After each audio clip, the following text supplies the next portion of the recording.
Est-ce que c'est dangereux de penser à une autre personne lorsque vous faites l'amour à votre partenaire? Dans cette vidéo, justement, je vais vous en parler sans aucun tabou, avec toute ma bienveillance, vous expliquer si c'est dangereux, pourquoi, ou tout simplement si ça ne l'est pas.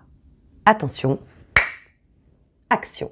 Bonjour à vous, c'est Belly, votre love coach et conférencière sans tabou qui vous accompagne depuis 2015. J'espère que vous avez la pêche aujourd'hui.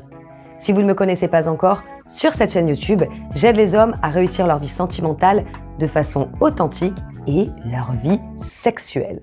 Alors, si ça vous est déjà arrivé de penser à une autre personne, donc à une autre femme ou un autre homme, tout dépend ce que vous préférez au niveau sexe, eh bien je vais vous dire une chose clairement tout de suite maintenant. C'est humain.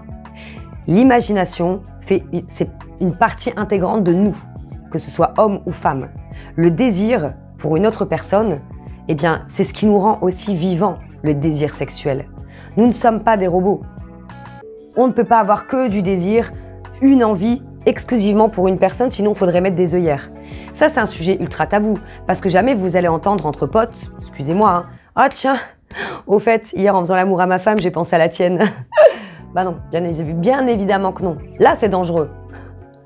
Mais si ça vous arrive de temps en temps, que ce soit sur quelqu'un que vous connaissez, quelqu'un qui est étranger, un acteur ou je ne sais quoi, ou une actrice, il n'y a rien de mal à ça. C'est normal. Mais c'est tabou. Et donc, du coup, les gens se mentent à eux-mêmes. Donc, faut arrêter, faut pas déconner à un moment.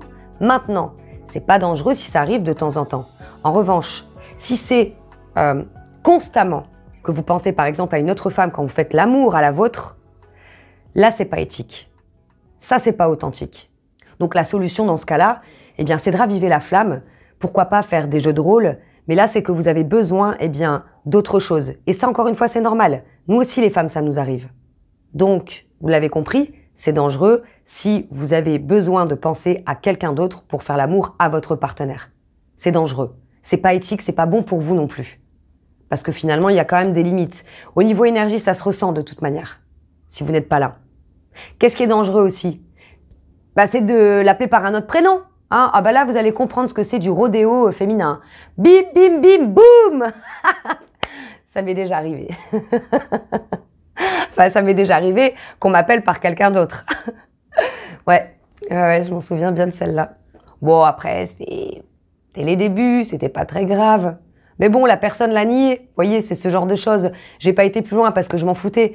Mais clairement, ça peut être très blessant. Ça peut être hyper blessant si vous dites par exemple le prénom d'une autre femme à votre chérie, parce que déjà elle va se sentir pas à la hauteur, elle va penser que vous êtes amoureux d'elle, elle va penser que vous la trahissez, elle va penser que vous la trompez. Donc c'est pour ça que si ça reste une fois de temps en temps dans votre imagination, voilà, mais si effectivement c'est puissant et que c'est un vrai fantasme et que vous avez besoin de ça pour y aller, non, là c'est quand même autre chose. Donc maintenant, pour apprendre à vous reconnecter à votre femme, eh bien, je pense que vous le savez peut-être si vous êtes abonné à ma chaîne YouTube. Si ça ne l'est pas, je vous invite à le faire si vous aimez ce genre de contenu sans langue de bois.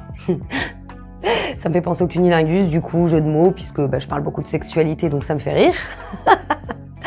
Je suis drôle aujourd'hui, non? Bon, d'accord. Donc vous pouvez retrouver ma formation où je fais des démonstrations sur un vagin artificiel. Je vous montre comment masser une femme sensuellement, comment lui faire un cunilingus, etc. Bon bref, je vous laisse découvrir. Vous retrouverez la formation pour vous y inscrire en description sous cette vidéo ou au-dessus si vous regardez sur Facebook. Partagez largement cette vidéo parce que je sais qu'il y a beaucoup de personnes qui se posent des questions. Vous n'êtes pas une mauvaise personne parce que ça vous arrive, faut arrêter, faut pas déconner quoi. On va arrêter de se mentir, hein, ok? Tout va bien? Et puis, si vous avez aimé cette vidéo, bien sûr, la seule façon pour moi de le savoir, c'est de la liker. Et je vous dis à très bientôt pour une prochaine vidéo.